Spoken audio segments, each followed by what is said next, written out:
Good morning and welcome back, everyone, to our Tuesday morning market outlook session. My name is Tony Zhang. I'm the chief strategist here at Options Play.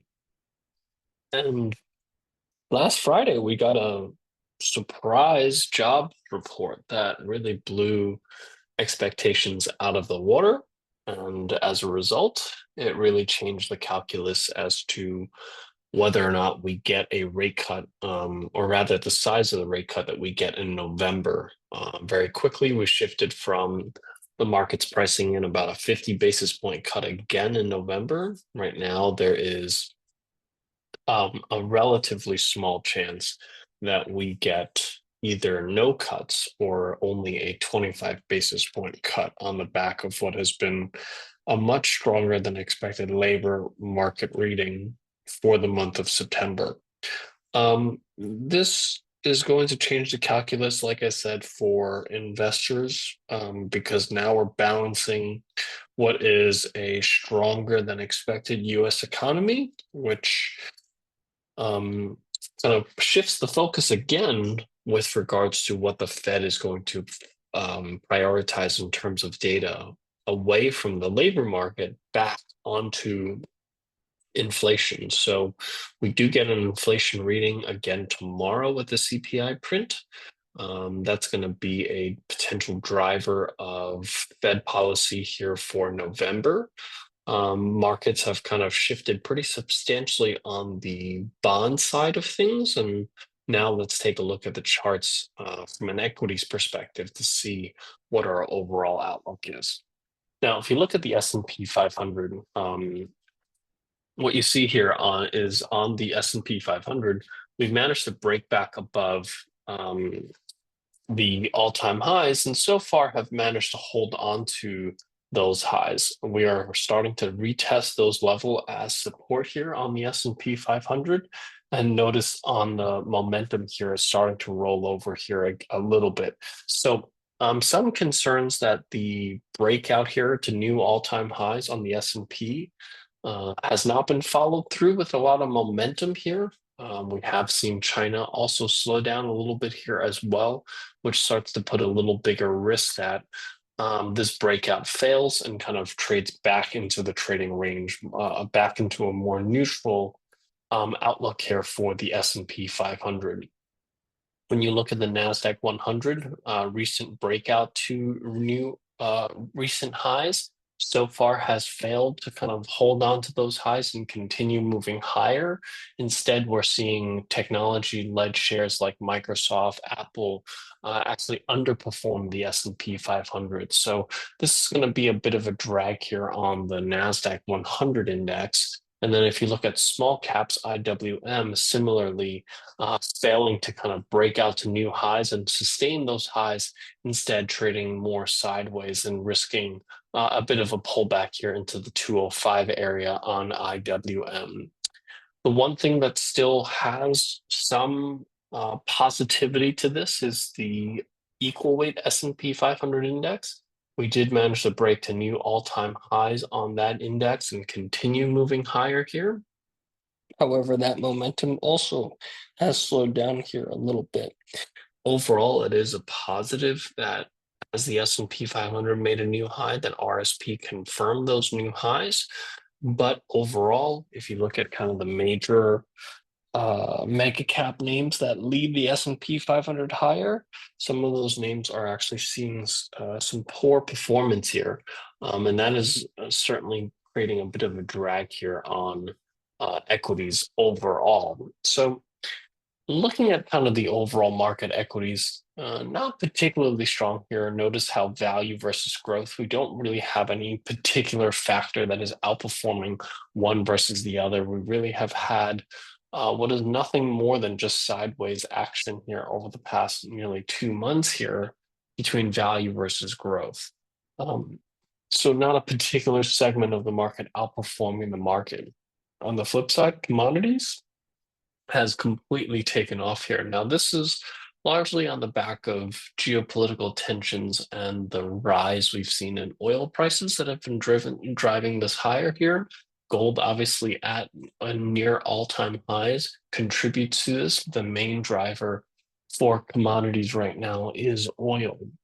Um, we have seen the corporate bond market show a little bit of selling off here over the past week or so. We've talked about the fact that high yield corporate bonds from a credit perspective has not priced in any concerns around credit risk.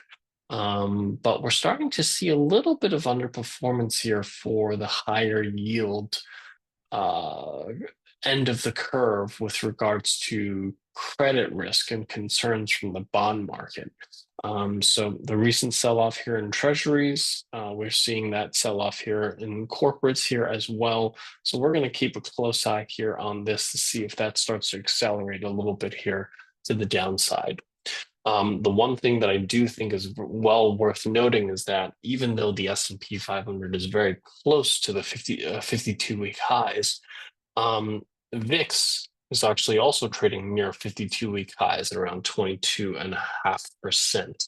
This is really reflecting uh, uncertainty around both economic numbers, such as the inflation print that's expected to come out tomorrow, the kickoff of earnings season at the end of this week with major banks and airlines, as well as the geopolitical tensions in the Middle East. When you kind of combine all of those three factors together, you have the S&P 500 trading near 52-week highs with regards to the 30-day implied volatility, speaking to this fact that investors are demanding a substantial amount of premium to buy insurance on a portfolio of the S&P 500 over the next 30 days, which, as options traders, you can think of this as two things. Either you can think of this as expensive uh, put protection or insurance to buy on your portfolio.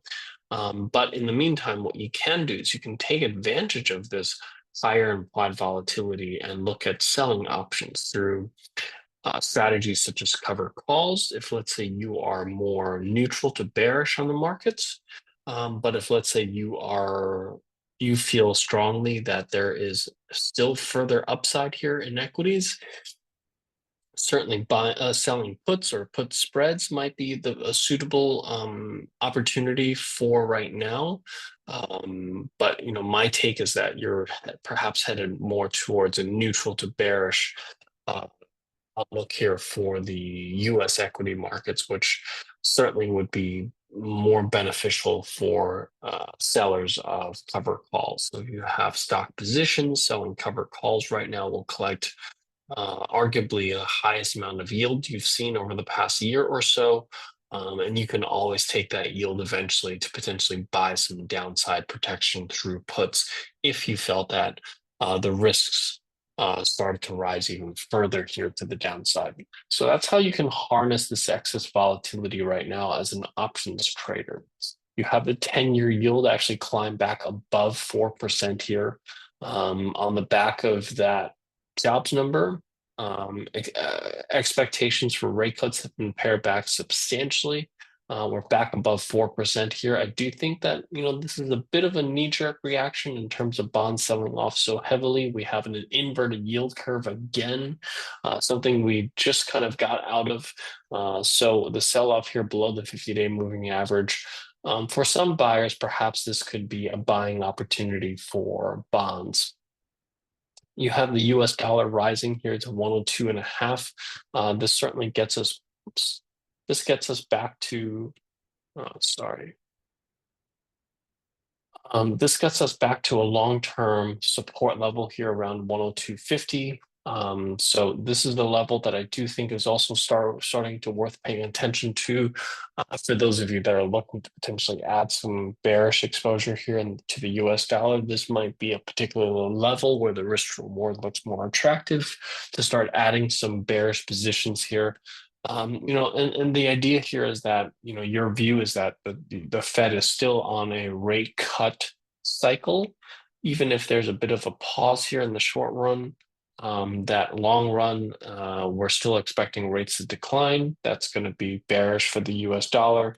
So we're taking this sort of knee-jerk reaction from the equity market, from the bond markets right now, where they've sold off bonds so heavily that 10-year yields have risen back above 4%, as a bit of a temporary dislocation and and an opportunity to be short US dollar. If you look at gold continues to trade near 2,700 or so. Our upside target for gold is 2,750. We're just within spitting distance of that here. It's been trading in a very tight range over the past few weeks or so, between 2,650 and 2,700. We generally don't see gold trade in such tight ranges for long periods of time, which certainly means that we could potentially see some volatility in gold going forward. But the big mover here in commodities is oil. We were trading at $68 just over a week ago. We're now trading at $78 on Brent. I'm sorry, on WTI crude contracts. So this really reflects like I said, the geopolitical tensions out of the Middle East. Good thing is that we've started off a really low base with regards to oil prices. If we started off of a higher base, there would be more concerns from an inflation perspective, but this certainly is going to have to factor into inflation going forward as oil prices rise very sharply here over a short period of time. And those are some of the things that I think investors have to do a lot of calculus on right now with regards to whether or not they're expecting maybe a 25 basis point cut in November, or potentially even no cuts in November, depending on how inflation data starts to pan out here over the next month or so. And then looking at the individual sectors, we have a fair amount of rotation here. Let's take a look at technology. We've seen technology play a little bit of catch up here over the past couple of days, but not quite enough. And like I said, we have some of the big names like Microsoft and Apple that are underperforming the S&P 500. And that is, in my opinion, going to create a bit of a drag here on technology as a sector, even though it's playing a little bit of catch up here over the past couple of days. The other one I want to take a look at here is financials. We have seen financials gain a little bit of strength here. We haven't quite broken out above this 45.5 level here. That's one to pay attention to with JP Morgan and the other banks reporting at the end of this week. That is a potential catalyst for the banks to break out to new all-time highs and continue moving higher on that strength. We have seen also energy still quite a bit of strength here, and that's obviously because of the oil prices. We've seen XLE kind of revisit recent highs around 94 or so. You have a resistance here at 95. You have resistance up here at 97. Those are some of your upside immediate targets here for XLE. And I think that we might get there fairly quickly given the current environment that we are in. Looking at sectors that are starting to show some weakness here, consumer discretionary certainly is one of those sectors. We've seen kind of that pullback here in consumer discretionary back down to this 195 level here. A little bit of underperformance with that pullback. We'll see kind of how markets react to that 195 level, whether it bounces from that level or if it starts to trade lower from that. Let's go back to where we were before. And then the other one I want to take a look at here is consumer staples here as well. Note that consumer staples not only pulled back here, it's actually broken below the 50-day moving average. So consumer staples underperforming, starting to show some fair amount of weakness here, could potentially accelerate more here to the downside. Same thing here for healthcare. We've seen healthcare break below the 50-day moving average. Momentum has turned negative. We've underperformed the S&P 500 by a pretty substantial margin here over the past few weeks. So quite a bit of weakness coming out of healthcare. And then real estate here as well, at risk of breaking below the 50-day moving average here. We've gotten a bit of a pullback here over the past couple of weeks. underperformed the S&P 500 by a pretty substantial margin in just 3 weeks or so. As you can see, momentum is headed firmly negative here if this continues moving lower. So real estate, obviously on the back of higher interest rates, starting to pull back here. And if interest rates hold above this 4% level on the 10-year yield, that's going to have further downside risks for the real estate market. That obviously has ramifications for home builders here as well. So far, home builders are starting to show a little bit of weakness here. We've got this support level at 120. That looks like that could potentially break lower from there. So higher yields is translating to weakness here for home builders. And then semiconductors. Failing to really kind of gain much strength here. As you can see, it's kind of continuing to trade below this 235 resistance level. It has not managed to be able to get back above that level. And until it does, our outlook here for semis is much more on a neutral basis here, potentially weakness down into that $200 level, which is the next level of support here to the downside. That's kind of our views here right now with equities and some of the individual sectors. So looking at ideas here for the week, some of the ones that we want to point you to. First one we want to take a look at here is Shopify. We've been talking about Shopify for quite a few weeks now. This is one that we continue to like here to the upside. You've gotten the breakout here above that $67 level here. It's kind of retested that level as support and continue on. You've kind of broken now above 77.5 and tested that now as resistance, looking for that continuation higher towards that $90 level here to the upside. You also have Verizon Communications that we still continue to like. Verizon broke out from this massive base here above $42 and has continued moving higher from here. Recent pullback here provides a better risk reward for a continuation higher. Another one here is AKAM. So this has not broken out here, but this is one that we're watching for a potential breakout of this 102.5 level here. As you can see, it's formed this kind of pretty significant base here below this 102.5 level, and we're looking for a potential breakout here. It hasn't broken out yet, but this is one that I think is worth watching. And for those of you that are a little bit more aggressive, potentially enter these trades before the actual breakout itself. Meta is also another one that we are quite bullish on. We've talked about Meta here last week. Meta, out of the AI focused companies, AI tech companies, Meta is really at this point catching up pretty substantially with regards to their AI models, their open source large language models, Llama models are now performing and benchmarking as some of the best AI models out there, and they now offer vision, which is multimodal support. So really caught up, I would say, with OpenAI with regards to their models themselves. But more importantly, Meta has shown investors that they are focused on how to incorporate AI into their actual products. And next step is showing revenue on the back of it.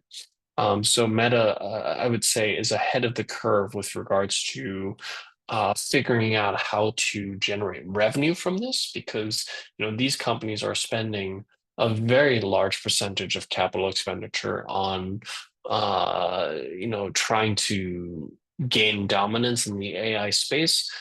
Expectations are for that spending to continue for quite a few quarters at a very large pace. And investors are starting to get quite nervous with regards to when they're going to be able to get their return back, considering the valuation that these stocks are continuing to trade at.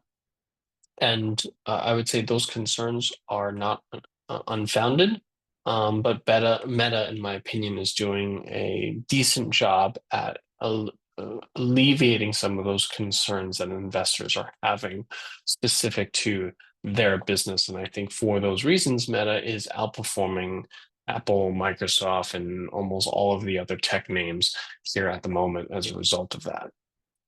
And on the flip side, a few ones that I think are worth paying attention to: Costco. We continue to see Costco underperform. It's broken now below that $900 level here to the downside. It's broken that support. The next level of support here is around 800 or so.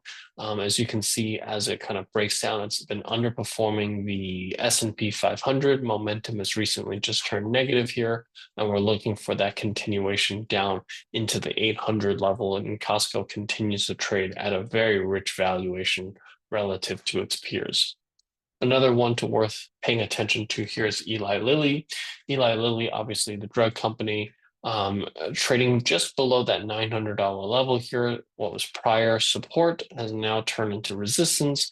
We'll see if that can hold, but the risk to reward certainly favors looking at some bearish exposure here down into the 807.75 level here to the downside. Eli Lilly also trading at very rich valuations, in some ways justified given their high amount of growth that we continue to see from their blockbuster drug, weight loss drug. We certainly expect demand to continue.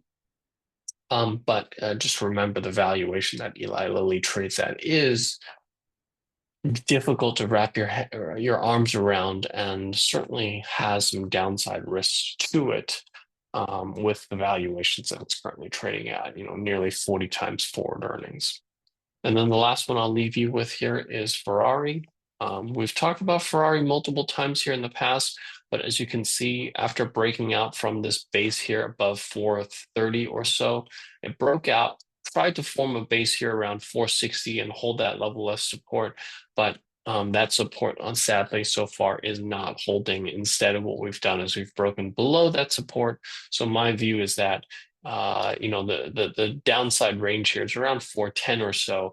That is kind of your initial downside target here to the downside. As you can see, the Ferrari underperforming the S&P 500 by a pretty massive margin here over the past a month or so, and momentum has turned negative here. So there is the propensity for this to continue moving lower, and the valuations on Ferrari are quite challenging as well, trading at 46 times forward earnings when its peers on average are trading at about 10 times forward earnings. So you're talking about a valuation that's nearly 4.5 times higher than its peers.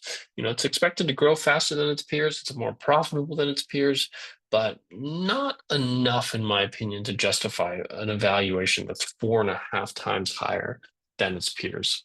So for those reasons, that's why race Ferrari is one of our bearish opportunities for today or this week. So with that covers what we wanted to share with you here today. Hopefully this gives you a better understanding of the macro backdrop that we are currently finding ourselves in. That jobs report number last week, while a good number for the strength of the U.S. economy and the U.S. labor markets. However, it significantly changes rate cut expectations, and that has to be factored into expectations for valuations for equities, especially across some of the sectors that are more sensitive to interest rates, such as real estate and financials. So with that, thank you so much. I hope you guys have a great trading day, and I'll see you guys here next week.